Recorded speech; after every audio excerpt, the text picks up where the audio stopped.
দীর্ঘ অপেক্ষার অবসান ঘটিয়ে বামফ্রন্টের ব্রিগেড সমাবেশ। রবিবাসরীয় ব্রিগেডের রং লাল সাদা। কোচবিহার থেকে শুরু করে কলকাতা পর্যন্ত ৫০ দিনের ইনসাফ যাত্রা শেষে রবিবার সিপিআইএমের যুব সংগঠন ডিওয়াইএফআই এর ডাকে বাম কর্মী সমর্থকেরা জড়ো হয়েছেন ব্রিগেড প্যারেড গ্রাউন্ডে। কমরেড মীনাক্ষী মুখোপাধ্যায়কে মুখ করে লোকসভা ভোটের আগে লাল ঝান্ডা কাঁধে নিয়ে এই ব্রিগেড থেকেই লড়াইয়ের বার্তা দিতে চাইছে বঙ্গ সিপিএম। এছাড়াও মোহাম্মদ সেলিম সহ অন্যান্য নেতৃত্ব উপস্থিত ছিলেন।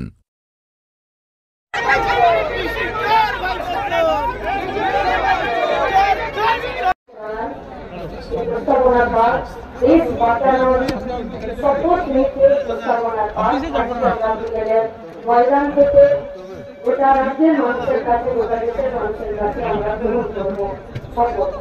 ঠিক আছে আপনার? আমরা ভারতের জনগণ ভারতকে একটি সার্বভৌম সমাজতান্ত্রিক ধর্মনিরপেক্ষ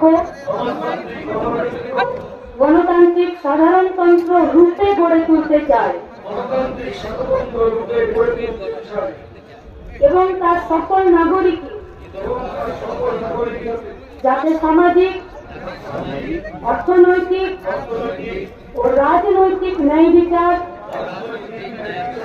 চিন্তা, মত প্রকাশ, বিশ্বাস, ধর্ম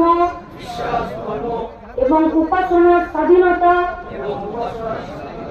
সামাজিক প্রতিষ্ঠা অর্জন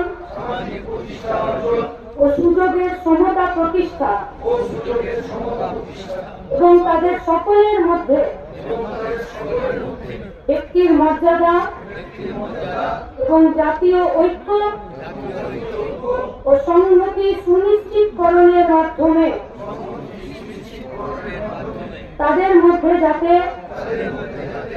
ভ্রাতৃত্বের ভাব গড়ে ওঠে, তার জন্য সত্যনিষ্ঠার সঙ্গে শপথ গ্রহণ করে আমাদের গণপরিষদে আজ 1949 সালের 26শে নভেম্বর